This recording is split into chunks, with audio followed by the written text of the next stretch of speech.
Voici un exemple typique d'un problème de rendement. Donc, on va voir aujourd'hui qu'est-ce que c'est le rendement. La question est, quel est le rendement de la réaction si on récupère 9,75 g de PbSO4 deux fois après avoir fait réagir 9,94 g de PbOH 4 fois et 6,75 g de H2SO4.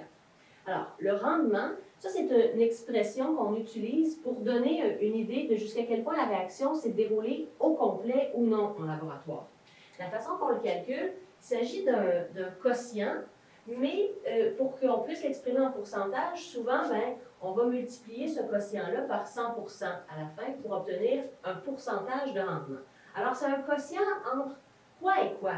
C'est entre ce qui s'est réellement passé au laboratoire et ce qu'on attendait, ce qu'on s'attendait qu'il se produise au laboratoire. Donc, ça donne une idée jusqu'à quel point ce qu'on s'attendait s'est réalisé au complet ou non. Alors, on écrit au numérateur de notre quotient la masse réelle, la masse récupérée du produit qu'on souhaitait fabriquer, et on divise par la masse à laquelle on s'attendait d'être capable d'arriver. Donc, divisé par la masse attendue. On peut dire aussi que c'est la masse expérimentale, donc la vraie masse qu'on obtient quand on finit de faire nos manips au labo, divisée par la masse théorique, c'est-à-dire la masse qu'on calcule. Bien là, voilà, c'est ce qu'on va faire aujourd'hui. On va calculer cette masse-là et ça prend le calcul stéchiométrique pour le faire. Je peux quand même commencer mon calcul de rendement ici parce que j'ai déjà une partie de mon problème. Là. La masse récupérée, elle est dans le problème. C'est la masse qu'on a récupérée au laboratoire. On a réellement récupéré cette masse-là de produit. Alors, le numérateur est déjà connu. C'est la masse réelle. Mais la masse expérimentale, la masse théorique, c'est là où on ne l'a pas encore calculé. On va la calculer à l'instant, avec un calcul stéchiométrique. Comme n'importe quel calcul stéchiométrique, quand on voit qu'on a les masses de nos deux réactifs dans le problème, là, ici j'ai 9,94 g de PbOH deux fois et 6,75 g de H2SO4, quand on voit deux masses comme ça, c'est sûr qu'il faut se dire, je dois commencer par chercher lequel des deux est le réactif limitant. Avec hypothèse 1 et hypothèse 2. C'est par ça que je vais commencer. Donc, le reste de mes données dont je vais avoir besoin d'une masse molaire pour chacun de mes deux réactifs. Ça va me permettre de calculer le nombre de moles. Puis le nombre de moles, c'est le nombre de moles qui va me permettre de faire mes hypothèses à côté. La masse molaire du PbOH 4 fois, c'est 275,228 grammes par mol. Et celle du H2SO4, 98,72 grammes par mol. Je prends la masse, je la divise par la masse molaire, ça me donne la quantité, donc le nombre de moles, 0,0361 mol de PbOH 4 fois. Et pour l'H2SO4, cette division-ci me donne 0,0688 mol de H2SO4. Rendu là, je peux aller faire mes hypothèses pour trouver lequel des deux est le réactif limitant, c'est-à-dire celui qui va réagir au complet. Vous vous rappelez, quand on arrive à la fin, il y a un de nos deux réactifs, celui qui est limitant, qui n'en aura plus. C'est ce que je cherche. Ben, j'ai deux possibilités. Hypothèse 1, le limitant est PbOH 4 fois. PbOH 4 fois est le limitant. Pour faire cette hypothèse-là, j'ai besoin de mon nombre de moles de PbOH 4 fois et le nombre de moles de produit, c'est ce que je cherche. Nombre de moles de PbSO4.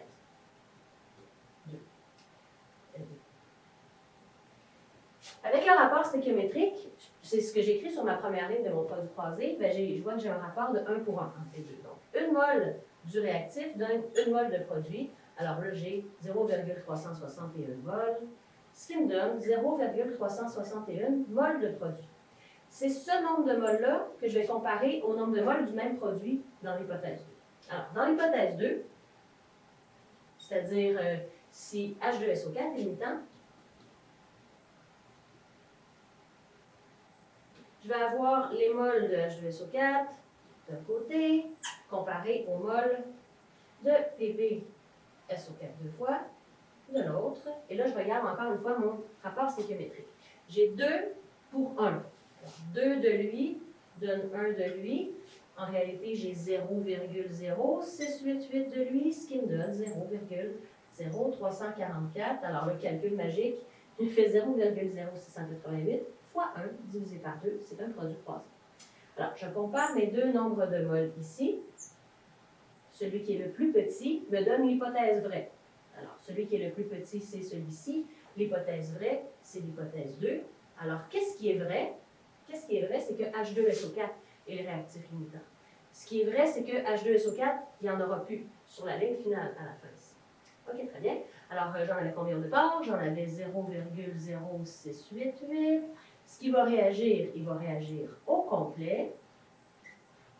Et dans mes produits, ben, au départ de mon produit, j'en avais pas. Et là, je vais en avoir formé la moitié, comme on a vu dans le calcul stéchiométrique, parce qu'on a un rapport de 2 pour 1. 3, 4, 4. Très bien.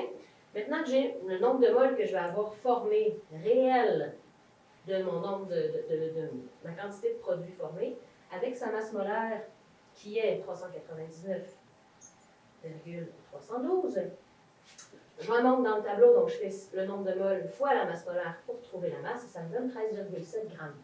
Alors, 13,7 grammes, c'est quoi? C'est la masse à laquelle je m'attendais. C'est la masse que j'aurais voulu obtenir en faisant réagir ces deux choses-là ensemble. En réalité, ce n'est pas ça que j'ai obtenu, on l'a vu dans le problème. Mais ça, c'est réellement la masse attendue. C'est la masse théorique, c'est la masse calculée. C'est ce qui va au dénominateur ici. Donc, la masse théorique, la masse calculée. Alors, mon rendement ici, quand je fais mon calcul, je vais garder 3 chiffres significatifs à la fin parce que mon réactif limitant avait 3 chiffres significatifs. Alors, je garde 3 chiffres significatifs à ma réponse. Ça donne 71,0%. C'est le pourcentage de rendement de cette réaction. Je suis bien fière de mon calcul. Une erreur dans ton calcul. Ah, non. Ça ne change pas la réponse. Mais quand tu as voulu déterminer les réactifs limitants, ici, tu as oublié les zéros dans ton 0. Ici, c'était 0,0361. Heureusement, c'était quand même 0,0344 qui était plus petit. Ça ne tentait pas de refaire la vidéo.